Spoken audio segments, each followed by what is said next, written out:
Welcome to all purpose channel. ఈ వీడియోలో 10వ తరగతి తెలుగు పాఠ్యపుస్తకంలో నుండి 9వ పాఠ్యాంశం రాజధర్మం, ఈ పాఠ్యాంశం యొక్క వ్యాకరణాంశం, భాషాంశాలు చూద్దాం.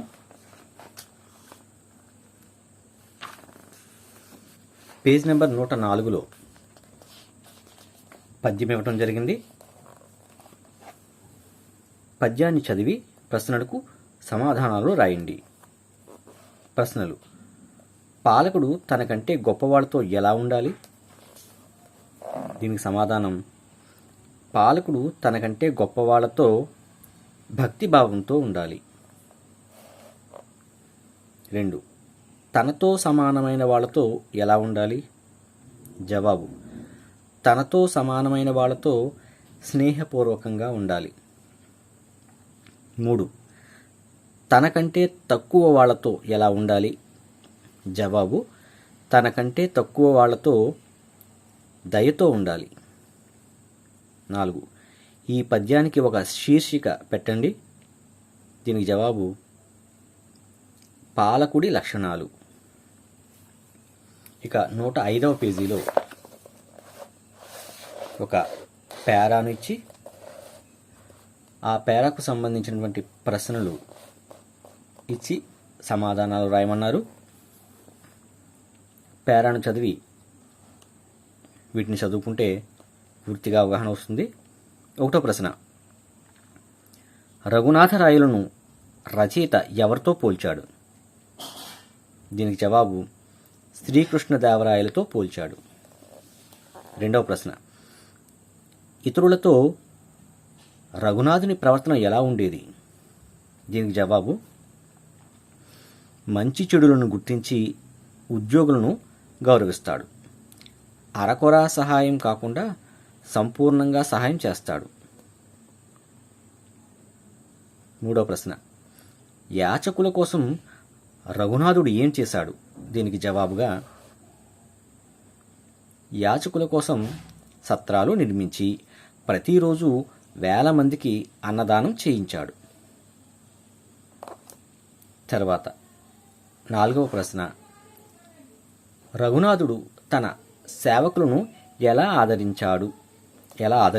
దీనికి జవాబుగా ఒకసారి సలహా లేకుండా చిత్తశుద్ధిగా పనిచేసే ఉద్యోగులను సమృద్ధిగా ఆదరించేవాడు.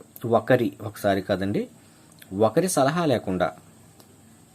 4వ ప్రశ్నకు సమాధానం: ఒకరి సలహా లేకుండా చిత్తశుద్ధితో పనిచేసే ఉద్యోగులను సమృద్ధిగా ఆదరించేవాడు. 5వ ప్రశ్న: చేమకూర వెంకటకవి రాజాస్థానంలో ఏం తెలుసుకోగలిగారు? దీనికి జవాబు: పలువురు ప్రభువులతో పరిచయం కలిగి వారి వారి గుణగణాలను, వైరాలను, వైషమ్యాలను, స్పర్ధలను సమీపం నుండి తెలుసుకోగలిగారు. ఇక్కడి వరకు 5 ప్రశ్నలకు 5 సమాధానాలు ఇక్కడి వరకు. తర్వాత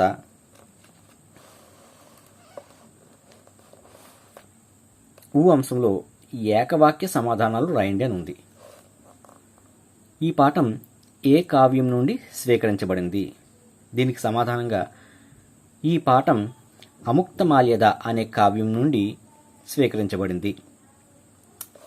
అముక్తమాల్యద అనే కావ్యం నుండి స్వీకరించబడింది. ఇక 2వ ప్రశ్న: ముఖ్యమైన పనులను పాలకుడు ఎవరికి అప్పగించకూడదు?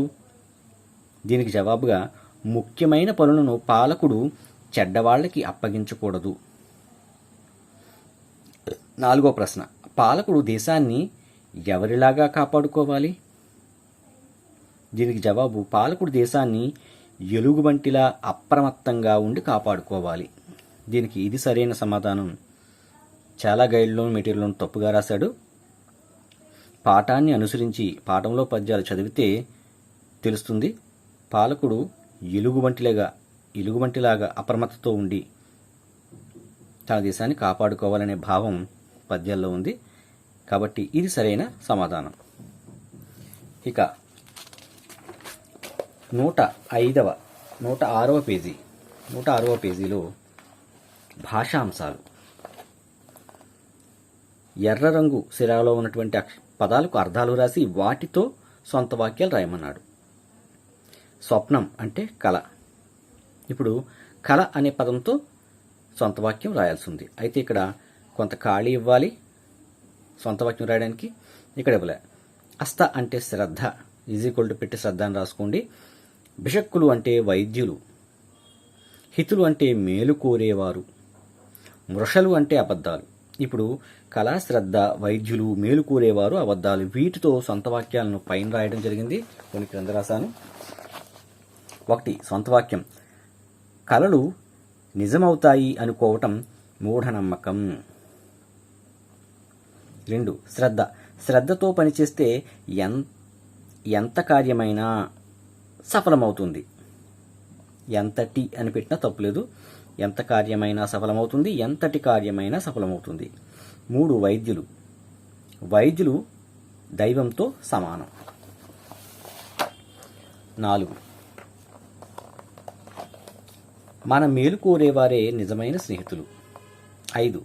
అబద్ధాలు చెప్పడం ఎల్లప్పుడూ చెడుకు గురి చేస్తుంది. అబద్ధాలు మృషలనిచ్చాడు, దానికి అర్థం అబద్ధాలు. అబద్ధాలు పదంతో సొంత వాక్యం. అబద్ధాలు చెప్పడం ఎల్లప్పుడూ చెడుకు గురి చేస్తుంది. ఇక భాషాంశాలలో ఆ అంశం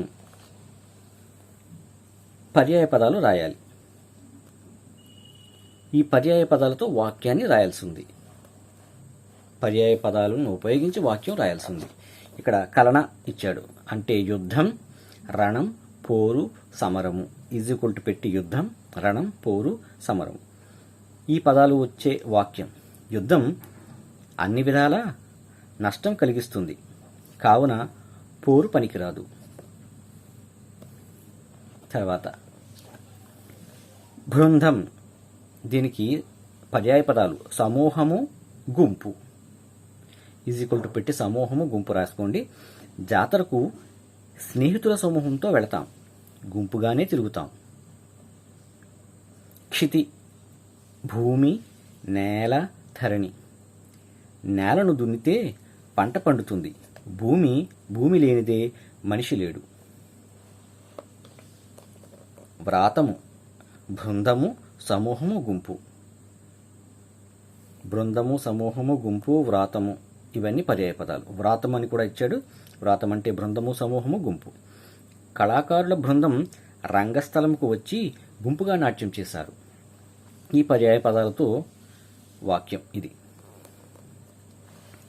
తర్వాత నానార్థాలను జత చేయాలి. వృద్ధి, ఈ పక్కన ఇచ్చేశాడు. అభివృద్ధి, వడ్డీ, సంతోషం. నయం, ఈ నీతి, మృదువు, అందం. ఋతం, సత్యం, నీరు, సత్ప్రవర్తన. కాడ, తొడిమ, బాణం.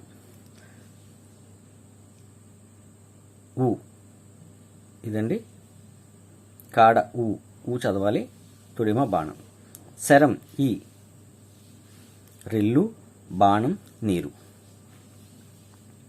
ఇక్కడ శరం అన్న బాణం అని వస్తుంది, ఇక్కడ 2 సార్లు ఇవ్వడం జరిగింది కాబట్టి ఈ శరానికి అర్థం రెల్లు, బాణం, నీరు. కాడ అంటే తొడిమ, బాణం. ఇది సరిగ్గా చూసుకోవాలి. కాడ అంటే తొడిమ, దీనికి బాణం అనే అర్థం కూడా ఉంది కాబట్టి నానార్థం. కాడకు చేర్చాం. శరం అంటే బాణం అని కూడా, కాకపోతే రెల్లు, బాణం, నీరు, దీనికి సరిపోతుంది. ఇక 107వ పేజీలో వ్యుత్పత్త్యార్థాలు రాయాలి. పురోహితుడు. వ్యుత్పత్త్యార్థం. పురము యొక్క హితమును కోరువాడు. పురము అంటే నగరము, ఊరు. ఆ పురంలో ఉన్నటువంటి ప్రజలు, వారి యొక్క హితమును కోరువాడు అంటే బ్రాహ్మణుడు. మంత్రి. రహస్యమున కార్యాలోచనము కలవాడు. రహస్యమున కార్యాలోచనము కలవాడు. అతని యొక్క ఆలోచనలు రహస్యంగా ఉపయోగపడేలా ఉంటాయి. దీనికి అర్థం ప్రధాని. నృశంస్యము, నరులను పీడించున్నది. దుర్మార్గము. దుర్గము, ప్రయాసము చేత పొందబడునది.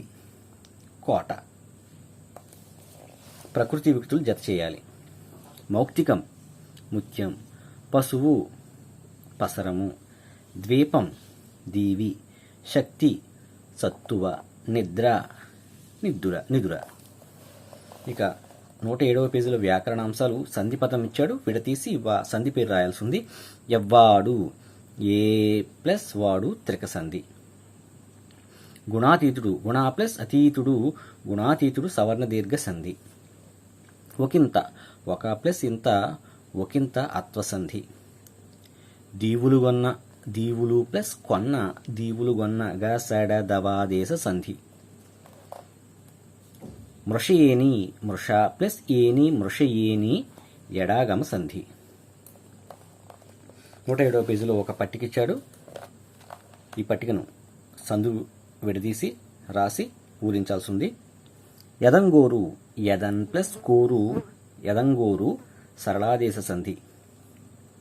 ఎత్తరి ఏ ప్లస్ తరిణి ఏ ప్లస్ తరి ఎత్తరి త్రిక సంధి. తదంతరము తత్ ప్లస్ అంతరము తదంతరము జస్త్వ సంధి. కన్నొకటి కన్ను ప్లస్ ఒకటి కన్నొకటి ఉత్వ సంధి. వాడువోలే వాడు ప్లస్ పోలే వాడువోలే గసడ దవాదేశ సంధి. 108వ పేజీలో సమాసాలు ఇవ్వడం జరిగింది. విగ్రహవాక్యం రాసి సమాసం పేరు రాయాలి. హితాహితులు హితులును అహితులును ద్వంద్వ సమాసం. ఇక్కడ వరకు రాసుకోవాల్సి ఉంది. అహితులును ద్వంద్వ సమాసం. అర్ధధర్మాలు అర్ధమును ధర్మమును ద్వంద్వ సమాసము. గుమ్మడికాయ గుమ్మడి అను పేరుగల కాయ సంభావన పూర్వపద కర్మధారయ సమాసం. 7 దీవులు 7 సంఖ్యగల దీవులు ద్విగు సమాసం. చతుర్వృత్తి చతురమైన వృత్తి విశేషణ పూర్వపద కర్మధారయ సమాసం. అదేవిధంగా ఈ పట్టికలో సమాసాలకు సంబంధించి విగ్రహవాక్యము మరియు సమాసం పేరుతో ఒక పట్టిక ఇచ్చాడు. ఆ పట్టికను పూరిస్తే కలని నక్క కలనియందు నక్క యందు సప్తమి తత్పురుష సమాసం. పెరగన్ను పెరయైన కన్ను విశేషణ పూర్వపద కర్మధారయ సమాసం. దేశ వైశాల్యం దేశము యొక్క వైశాల్యము షష్ఠీ తత్పురుష సమాసం. అలోభము లోభము కానిది 9 తత్పురుష సమాసం. దుష్టమైన ప్రవర్తన కలవాడు దుష్టుడు. ఇక్కడ దుష్టుడు రాసుకోవచ్చు, దుష్ట ప్రవర్తనుడు అని కూడా రాయొచ్చు. దుష్టుడు రాయండి. దుష్టుడు ఇక్కడ రాసుకోవాలి. దుష్టమైన ప్రవర్తన కలవాడు బహువ్రీహి సమాసం. తర్వాత శ్లేషాలంకారం ఇవ్వడం జరిగింది. శ్లేష అంటే నానార్థాలు కలిగినటువంటి అలంకారం. శ్లేషాలంకారం అంటే నానార్థాలు కలిగి ఉంటాయి. క్రింద అలంకారం గురించి తెలపండి అన్నాడు. లేమా ధనుజుల గెలువగ లేమా లేమా నీవేళ కడిగిన్ లేచివిటురా అనుంది. ఇది యమకాలంకారము. ప్రాయము జలకల్లోల ప్రాయము. ఇది యమకాలంకారం. వ్యవధానంతో ఒకే పదాలని 2 సార్లు ఉపయోగించాడు కాబట్టి ఇవి యమకాలంకారం. లేమా లేమా ప్రాయమో ప్రాయము. వ్యవధానం ఉంది కాబట్టి యమకాలంకారం. ఇది భాషాంశాలు వ్యాకరణాంశాలకు సంబంధించినటువంటి మొత్తం వీడియో. ఈ వీడియో నచ్చినట్లయితే please subscribe our channel all purpose channel. Thank you.